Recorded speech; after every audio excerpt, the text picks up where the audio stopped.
Baik, Mbak Lulu langsung jawab pertanyaan dari Pak Sandi. Perbandingan masyarakat miskin dengan masyarakat kaya yang menggunakan LPG 3 kg. Gitu kan tadi maksud pertanyaannya?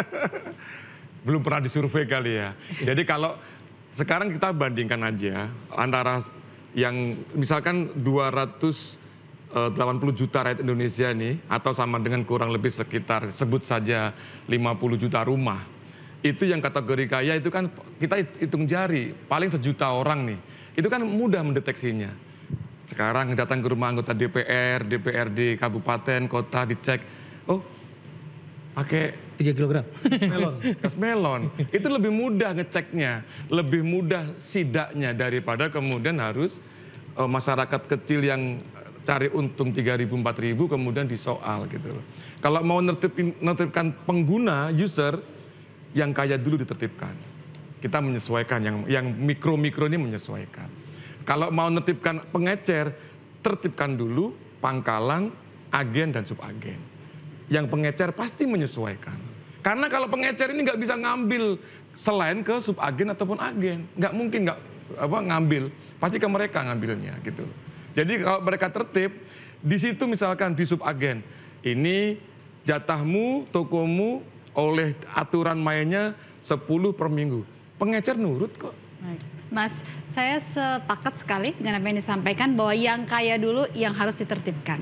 Kalau solusinya sidak ke rumah orang-orang kaya itu tidak doable, tidak mungkin dilakukan. Berapa banyak sidak harus dilakukan?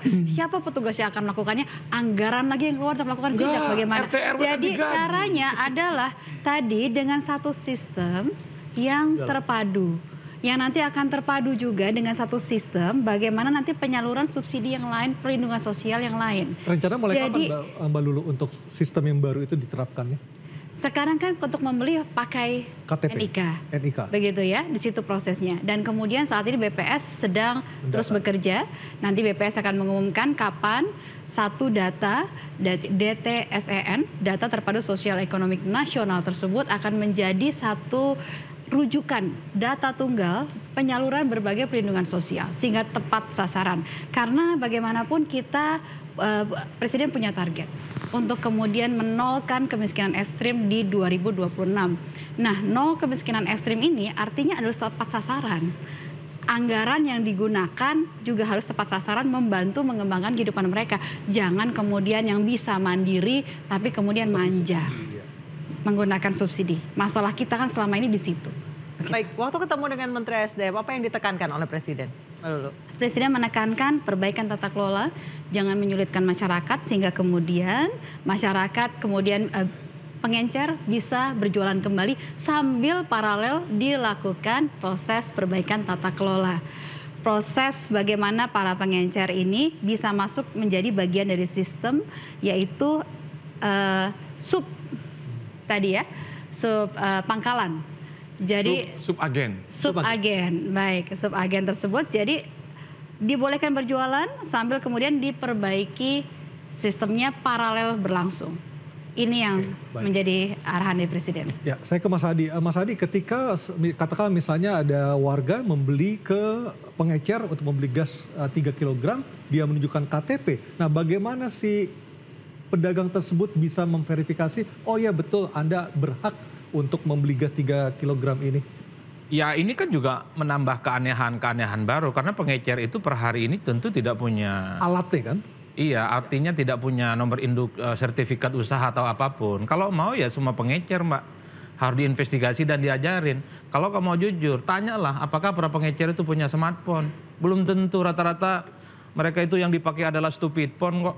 Nggak ada WA-nya, nggak ada internetnya, gimana mereka mau top up dan mendaftarkan bagaimana usaha mereka yang kemudian bisa mendeteksi. Yang ingin saya katakan adalah tentu harus dikalkulasi seberapa banyak pedagang-pedagang eceran yang menjual tabung gas 3 kg. cek juga kemampuan mereka soal bagaimana mereka mengakses soal digitalisasi cara mendaftarkan usaha mereka. Kalau semuanya ini bisa dilakukan, jadi orang beli tabung gas pakai KTP nggak ada soal, Mas. Yang secara prinsip kalau saya berkaca pada warung-warung kelontong di Madura, eceran, jangankan mau pakai begini, Pak, pakai bahasa Indonesia aja nggak ngerti, Bos. Kadang kalau ada di telepon ditanya nih siapa yang telepon, karena dia nggak tahu siapa yang telepon. Jadi berjualan di bawah itu karena memang niatannya ingin bertahan hidup lillahi ta'ala. Enggak mikir sampai harus menggarong negara dengan kebocoran-kebocoran itu. Dan ingat, kalau pedagang eceran itu nakal dengan harga, nggak laku warungnya. Selisih 1.000 aja dengan eceran sebelahnya, dia akan bangkrut kok. Itulah yang saya sebutkan, sebenarnya siklus dari mata rantai kekisruhan ini yang jauh lebih besar kebocorannya adalah di atas eceran dan di atas warung kelontong. Siapakah mereka? Subagen. Siapakah mereka? Agen. Siapakah mereka? Pangkalan. Dan itu adalah pemain-pemain besar. Bahasa Indonesianya bagus, bahasa Inggrisnya bagus, modalnya bagus, dan tempat usahanya bagus, dan punya smartphone. Dan punya password tentu saja.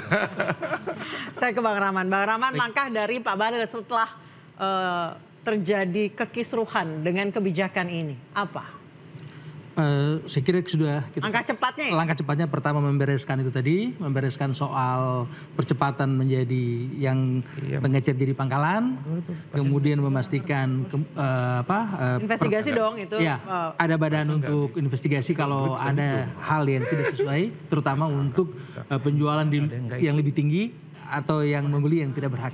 Jadi konsen Pak Bahlil di situ dan bagaimana subsidi gas yang sudah 87 triliun untuk tahun 2025 kalau perbaikan sistem ini adalah upaya untuk memastikan yang 87 triliun ini tahun depan kalau bisa turun 10 triliun, turun 15 dan itu bisa digunakan untuk program-program kesejahteraan yang sudah direncanakan oleh Pak Presiden Prabowo.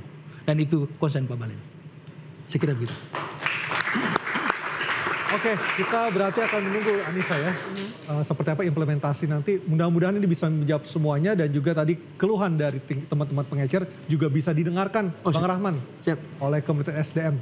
Pokoknya intinya masyarakat tidak kesulitan lagi mendapatkan. Ini mau Ramadan loh ini. Ya, betul, apalagi. Tidak boleh lebih dari 15 menit keluar rumah cari gas. Iya, itu dia. Kalau bisa di warung seberang rumah, di warung depan komplek sudah tersedia buat masyarakat, tidak perlu ngantri lagi dari pagi, apalagi sampai ada korban jiwa. Saya Anissa Dasuki. Dan saya Aryo Ardi, terima kasih, selamat malam dan sampai jumpa.